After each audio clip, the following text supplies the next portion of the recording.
Shalom. First and foremost, I want to give all praises, honor, and glory to Yahweh, Bahasham Yahushai, Bahasham Recha Kodesh. Double honors to the elders and the apostles of Great Millstone, and peace and blessings to the elect. And today we're going to go into the book of Jeremiah, the 29th chapter, message to the exiles.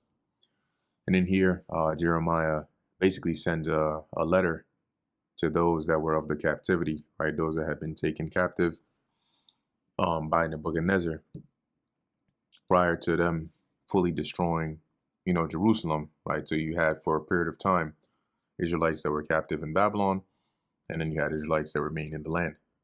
So he basically sent a letter to them to set the record straight and to reassure them that, hey, this is the message the Lord has for you while you're here, and beware of anybody that says otherwise.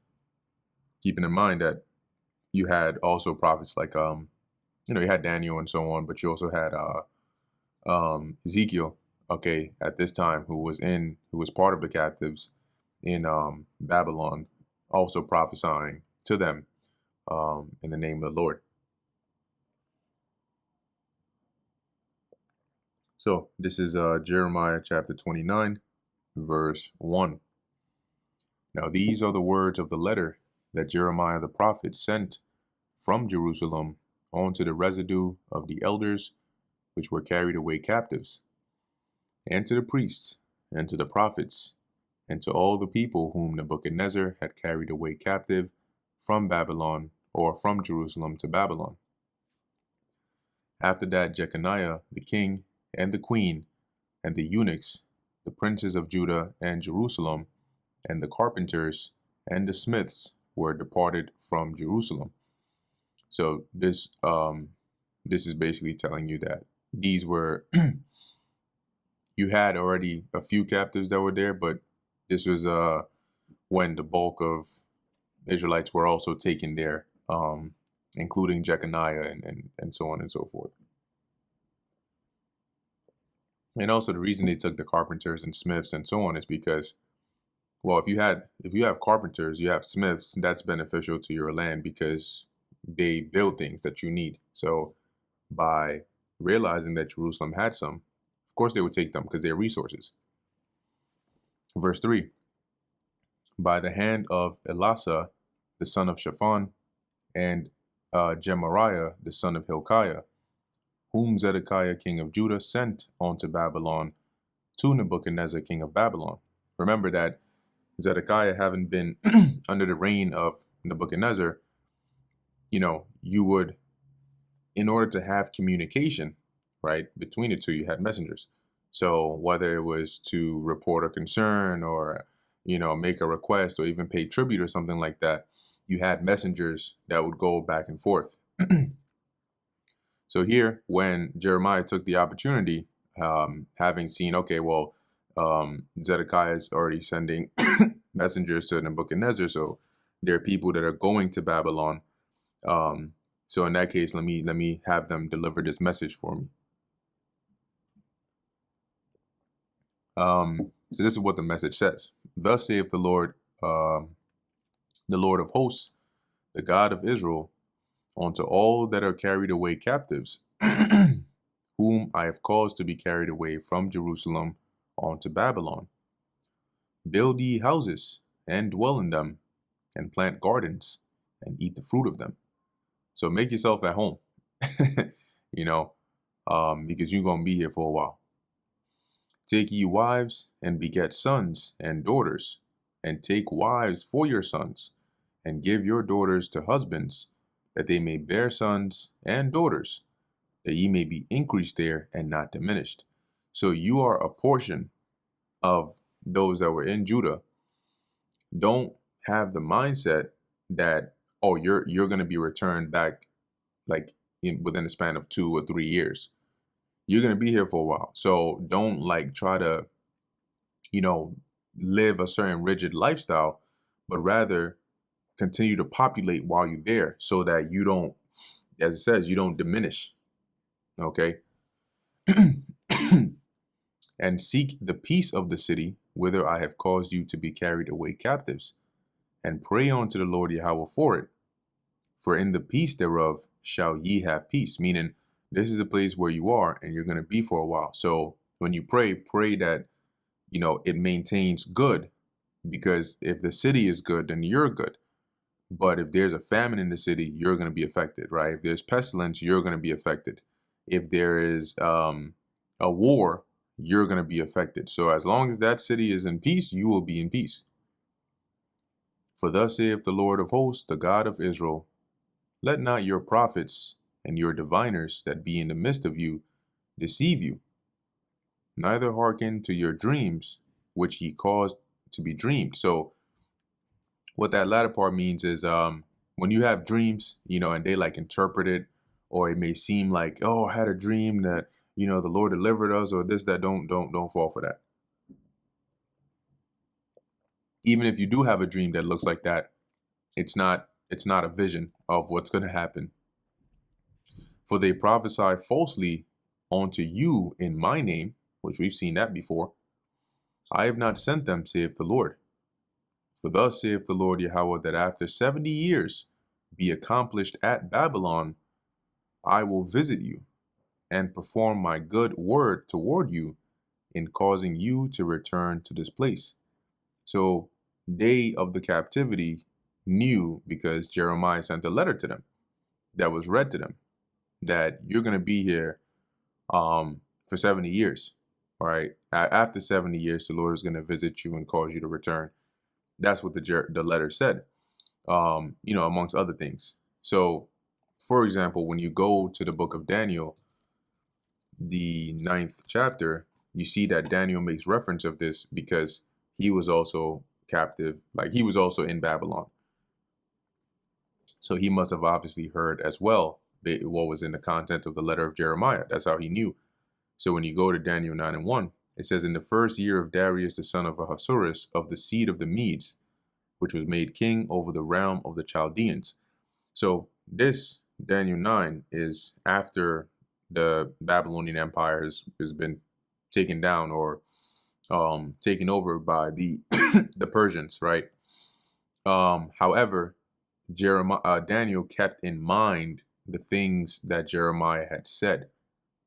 Okay, so it says here, in the first year of his reign, I, Daniel, understood by books the number of years, whereof the word of the Lord Yahweh came to Jeremiah the prophet, that he would accomplish 70 years in the desolations of Jerusalem. See, so Daniel understood, and also having known, right, the things that were written of, that Jeremiah wrote or spoke about, this letter likely being included, right? He understood that, okay, we're either nearing that time, right, or around that time that the Lord said he would make good on his word. Verse 11, for I know the thoughts that I think toward you, saith the Lord Yahweh, thoughts of peace and not of evil, to give you an expected end. So the Lord is saying, like, I'm telling these things because, I already have in mind, a plan that I'm going to put in place for you, right? And it's not for your destruction per se. It's to give you an expected end, meaning like a hopeful outcome. Then shall ye call upon me, and ye shall go and pray unto me, and I will hearken unto you. So I will hear your prayers. And ye shall seek me and find me, and ye shall search for me with all your heart. And as we're reading this, even going into the 14th verse, it's partly applicable to those that the letter was sent to, but, in fullness, it was really prophetic, right? As we're about to read in verse 14, and I will be found of you, saith the Lord Yahweh, and I will turn away your captivity, and I will gather you from all the nations and from all the places whither I have driven you, saith the Lord Yahweh, and I will bring you again into the place whence I caused you to be carried away captive. So now at the time, right, historically, yes, the Lord did have us be able to return back to Jerusalem. However, that wasn't the fullness of this, because though you had some Israelites that returned back to Jerusalem, not all of them did. And you still had Israelites that were scattered of all the different nations where we were driven. So this wasn't really or fully fulfilled then, right? Even though this letter was sent to them, the Lord was going to fulfill this now in our time, right? When he mentions gathering us from all nations, right? And bringing us again into the place whence he caused us to be carried away captive, which was Israel, the land of Israel. And I say this because when you fast forward to the time of the Persian rule, remember that when we were suffering, about to be persecuted or destroyed by order of Haman, the letters were sent to the Jews that were in the provinces of the Persian Empire, right?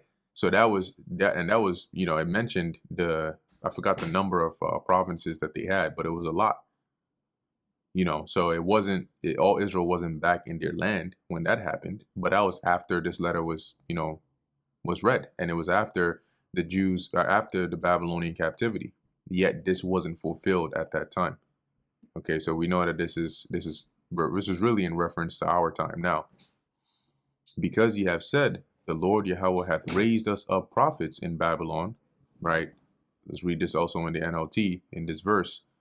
You claim that the Lord has raised up prophets for you in Babylon. No, and the Lord did have, right? Once again, referencing Ezekiel here, but this was, there were false prophets that were amongst them in the captivity over there, claiming to be prophets of the Lord and also deceiving the people. And Jeremiah addressed this. Know that thus saith the Lord Yahweh, of the king that sitteth upon the throne of David, referring to Zedekiah at the time, and of all the people that dwelleth in this city, Jerusalem, and of all your brethren that are not gone forth with you into captivity, so those that are still remaining in the land, thus saith the Lord of hosts, behold, I will send upon them the sword, the famine, and the pestilence, and I will make them like vile figs that cannot be eaten. They are so evil. So these people here are so evil and corrupt. Trust and believe that their outcome is not going to be for good. And I will persecute them with the sword and with famine and with the pestilence, and I will deliver them to be removed to all the kingdoms of the earth. And what that would look like is, you know, either by fleeing, by being captive and sold, right? But by different means, we would be scattered, you know, into the different parts of the earth, subject onto the different dominions of the heathen rulership. But as it says, to be a curse. And later on in this chapter, you will see what it means by to be a curse, right? It's almost like, you know, your circumstance would be used in a sense of like, you don't want to end up like this guy or these people. And an astonishment and an hissing and a reproach among all the nations whither I have driven them. So imagine fleeing into like the territory of the Ammonites or something, and they look at you like, oh, you must be, you know, like a remnant of the, you know, those people that got their land destroyed and their temple burned up, you know, the ones that trusted in their God so much, and now look at them, you know, that kind of thing. Verse 19, because ye have not hearkened to my words, saith the Lord Yahweh, which I sent unto them by my servants the prophets, rising up early and sending them, but ye would not hear, saith the Lord. So the Lord is saying, because of their disobedience, because really of all your disobedience, but in particular, they are extremely hard-headed. So because of that, they're going to have this judgment upon them. Hear ye therefore the word of the Lord Yahweh, all ye of the captivity, whom I have sent from Jerusalem to Babylon.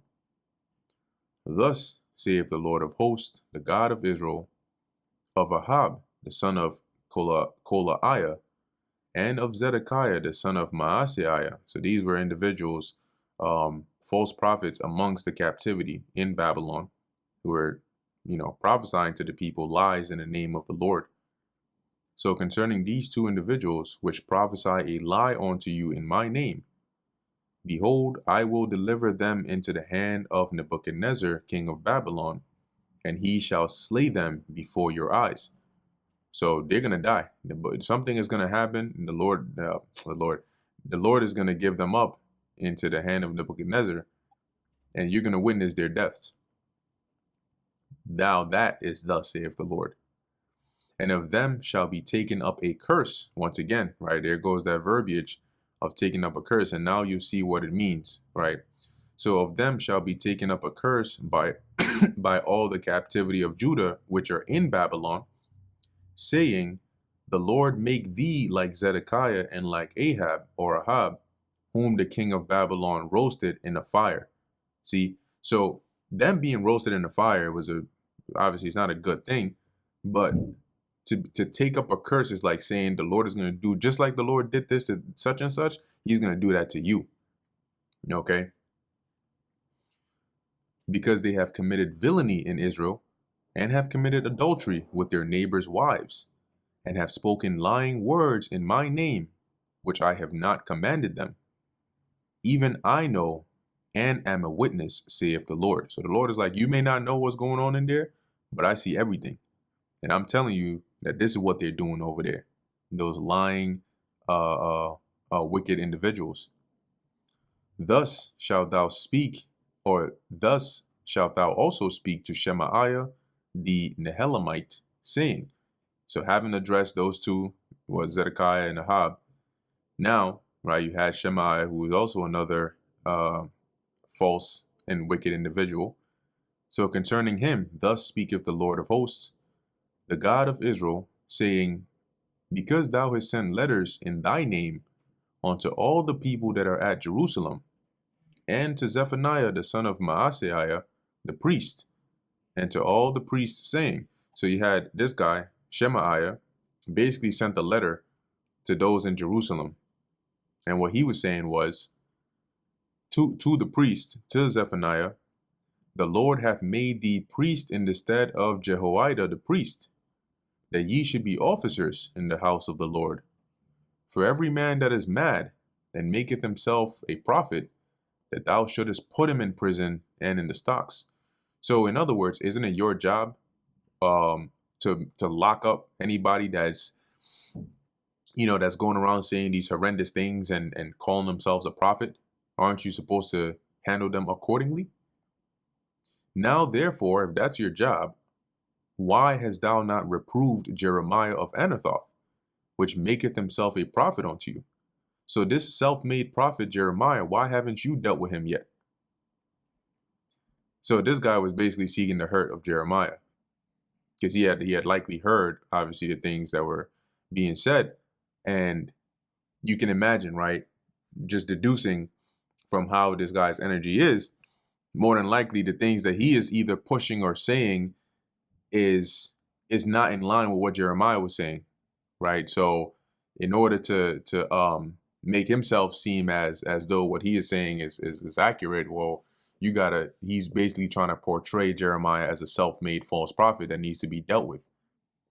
Verse 28, for therefore he sent unto us in Babylon, saying, this captivity is long. Build ye houses and dwell in them, and plant gardens and eat the fruit of them. So Shemaiah he's basically sent a letter back to Jerusalem to the priest saying, yo, it's your job to take care of these madmen, these self-made prophets, but you letting Jeremiah run around, right? Just Jeremiah of Anathoth to do whatever he wants, to the point where now he's sending letters over here to us telling us that we're going to be here for a long time and we should get comfortable and build houses and so on and so forth. And Zephaniah the priest read this letter in the ears of Jeremiah the prophet. So when Zephaniah received it, he basically came and read it to Jeremiah. Hey, this is the letter I received of Shemaiah, I believe that was his name, of the captivity. Then the word of the Lord Yahweh, then came the word of the Lord Yahweh unto Jeremiah, saying, send to all them of the captivity, saying, thus saith the Lord Yahweh concerning Shemaiah the Nehelamite, because that Shemaiah hath prophesied unto you, and I sent him not, and he caused you to trust in a lie.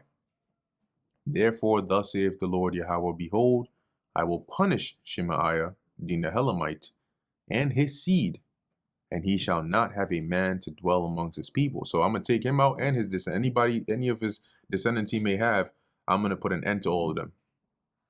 So there goes him. Neither shall he behold the good that I will do for my people, saith the Lord Yahweh, because he's not going to be a part of those to see the Lord's mercy that he would bring upon them.